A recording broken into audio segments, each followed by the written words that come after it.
This girl, Ichi, has caused him substantial physical harm. Hiro finds himself reflecting on the situation.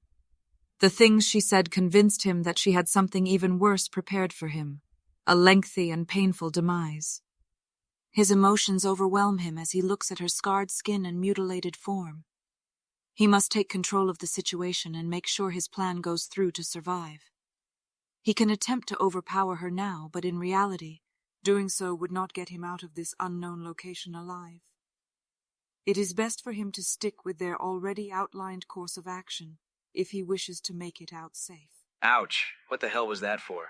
You were talking too much. I wasn't even saying anything. Not out loud, you weren't. But you were thinking about abandoning me. No, Ichi, I would never do that. I wasn't even thinking. Hiro, it's clear that you weren't considering the implications of your plan. You were simply making a selfish decision. I'm yielding to your request against my reservations, so do not take my consent for granted. You need to earn my trust in this endeavor. You must assure me that this is the proper course of action. You have to trust me, Ichi. There's no other way this is going to work. Silence, and then she whispers in his ear. I want you to tell me that you'll protect me, Hiro. I will. Say it, Hiro. Say it! I promise I'll protect you, Ichi. Hiro's relief is palpable as he hears the clatter of ropes hitting the floors.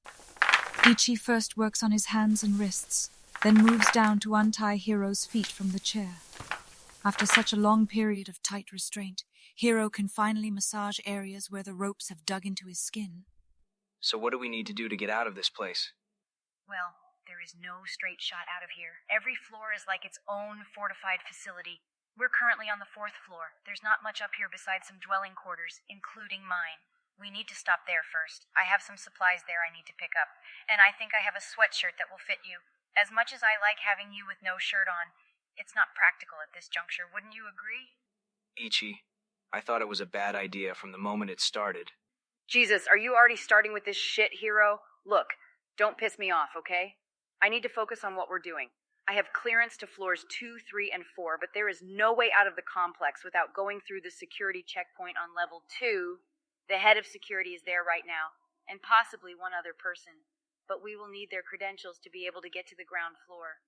So, how do you propose we get their credentials? We'll have to steal them. Taji, head of security, has a card tethered to his belt. He keeps it in his right pocket.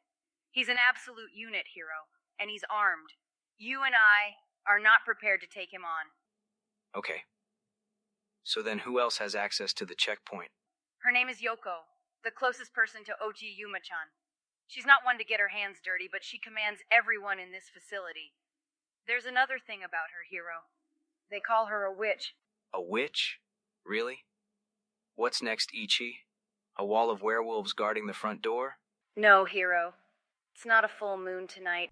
She trails off, and Hiro wonders if she was serious about the full moon comment. She's more of an alchemist, if you ask me, or just a chemist if you want to simplify things. But I can tell you there are things I've seen her do that defies explanation. Anyway, she's going to be the easier target of the two. Are you sure there are no other routes out of here? Windows, vents, trash chutes? She looks puzzlingly at Hiro. Dude, I did not install the HVAC system in this dump. All windows are barred, so unless you want to make a shitload of noise and waste a lot of time, windows are out of the question. And trash chute? No, Hiro. So how do you plan to get this key? I don't know yet. We need to take them by surprise. We need to confront Yoko when she is alone and detain her. But Hiro, she's dangerous. She has pins and needles in her hair and sewn into her dresses. She coats them with a paralyzing poison. Oji Yuma-chan makes everybody get dosed with it at least one time while being inducted, so we know how it affects our enemies or otherwise. I was on the floor in less than 2 minutes. That's cool. So what did you say the plan was? Shut up, Hiro. Ichi scouts ahead, checking for guards or anyone else wandering the halls. Let's head out. Hiro and his guide proceeded through corridors, hallways, and numerous corners that seemed never-ending. Eventually, they reached a steel security door with a card reader. She produces a fob from her bra and inserts it into the panel, causing it to unlock with a loud clunk followed by the sound of the door slowly swinging open. I want you to stand against the wall while holding this door against your face. So it looks like it's being propped open. You're gonna stand right here. You're not gonna move. You're not gonna even breathe loudly. You're gonna be a door until I get back. Do you understand? Why can't I stay with you? You are a lumbering oaf and belong wedged between a door and a wall. Now shut up and think like a pancake. Don't be afraid to grab some water if you have any, Ichi. Think like a pancake. Fucking bitch. She better be bringing me some food and water. He stands still as he hears a door open and close before heavy steps approach his position. Fearful of being caught, he holds his breath and moves to close the nearby door. Fortunately, the footsteps pass by him without notice, dwindling into silence as they leave the vicinity. Think like a pancake. Wiser words than I gave her credit for. Another door opening and closing preceded with lighter footsteps telling Hiro Ichi has finished her pit stop. Here. She hands him a pink hoodie with the band name Baby Metal on it. Seriously? Why don't I just put a target on my back? Is this or nothing, Hiro? Well, I have another bra. Do you want to wear that instead? He grumbles to himself and pulls the pink hoodie over his head. Let's go. She hands him a half-full water bottle. Here, take this. It's all we have, so make it last. He excitedly uncaps it and takes a gulp. Water has never tasted so sweet. The pair wind down the corridors until they come upon a guarded elevator. Shit. I didn't think anybody was going to be on guard right now. Must be extra security due to the date. Okay, let's turn around. They hurriedly made their way down the hallways, skirting around the corners to stay out of sight. Ahead of them lay a set of grand doors, marking the end of their journey. This way, Hiro, through the temple. The temple doors are opened with an imposing bang, and then sealed shut, as if ceremoniously closing behind them. There's no mistaking the gravity of the act, as if sealing away something within these aged walls. They follow the perimeter of the westernmost wall, past pews, busts, and an altar, and enter through a small side door. They are in a kitchen. Thank God. I'm getting something to eat. Hiro goes directly to the cooler, but it's empty. Ichi points to a counter on the far side of the kitchen. There is a single loaf of bread and a bowl of apples. Eat the apples, Hiro. You'll at least get a little bit of hydration from them. Come sit, Hiro. She unslings her pack and sets it on the floor. She takes a seat on the far side of the kitchen behind a shelf and table. With a handful of apples and one in his mouth like a suckling pig, he approaches and sits down with Ichi. She retrieves the brown bottle from her bag, takes a sip and hands it to Hiro. Absolutely fucking not. He swats the bottle away with the back of his hand. You don't understand. It's for your good, for our protection.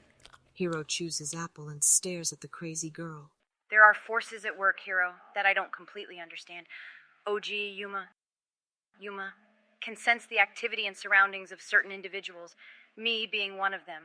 And I would assume you are another. But something gets interrupted when alcohol affects the brain. Yoko thinks he can read or interpret the information transmitted by the parietal lobe of some people.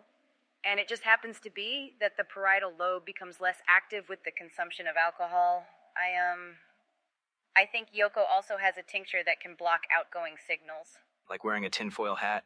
It would be aluminum foil now, Hiro. But yay, like wearing a tinfoil hat, Hiro. So, then why were you making me drink when I was tied up? And why have you been drinking? Because, Hiro, what we were doing is none of his damn business. How do you think he came and busted in to break up our party right when things were getting good? I don't know how much he can read. All I know is it's much less if you're drinking. Now drink up. Hiro's stomach churns as he thinks about drinking more of that disgusting rum.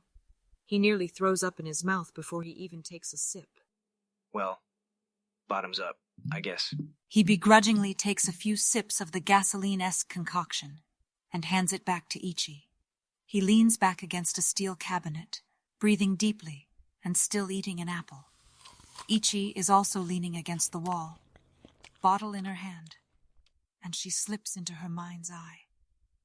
A disembodied voice echoes in her mind. What are you hiding, child? It is a glorious day for your order. She tries to snap out of it, but is experiencing sleep paralysis. Keep your mind clear, Ichi. Don't think about anything. You've come far in your training, child, but you should know better than to keep secrets from Oji-san. Please, child, release the grip on your mind. Don't force me to make you comply. Shh, Ichi. Clear mind. She is ripped from her body and enters a dimension of flame. She floats in nothingness, her body engulfed in the fire. Her hair is scorched. Her skin is beginning to melt away. Her hands are being burnt down to skeletal digits. Her screams become more and more inaudible as her lips are burned off and her esophagus is reduced to a cinder. Time is a funny thing. Don't you think, Ichi? One may live a lifetime at the same time one may slumber. An empire can rise and fall in the blink of an eye. She crashes into a boiling sea and sinks to the bottom.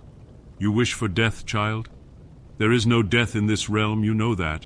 Hooks impale her skin and rip her out of the sea. Chains embrace her and pin her to a wooden table. Rats begin to crawl over her body, all biting, nibbling, chewing, eating. Hours go by of excruciating torture. Body is consumed over and over again. Her bones are smashed to dust, just to be reformed and smashed again. What doth thou seeketh, my child? Why endure? Hours turn into days. Her skin is peeled off her body, her eyes ripped out and sewn shut inside her mouth. She bleeds worms and witnesses her death over and over and over again. Days become weeks. Infinitesimal torment agonizing every atom of her entire being, relentlessly, constantly, incessantly, until... Hiro! Hiro! She grabs hold of something solid and pulls. She escapes his grasp and is sprung out of her light slumber with a guttural scream.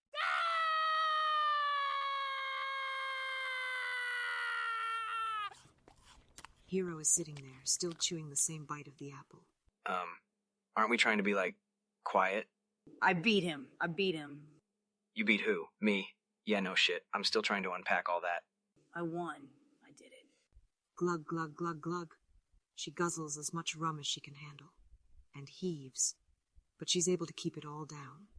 She looks wide-eyed at Hiro and throws herself at him, squeezing him so tightly he can't swallow his apple.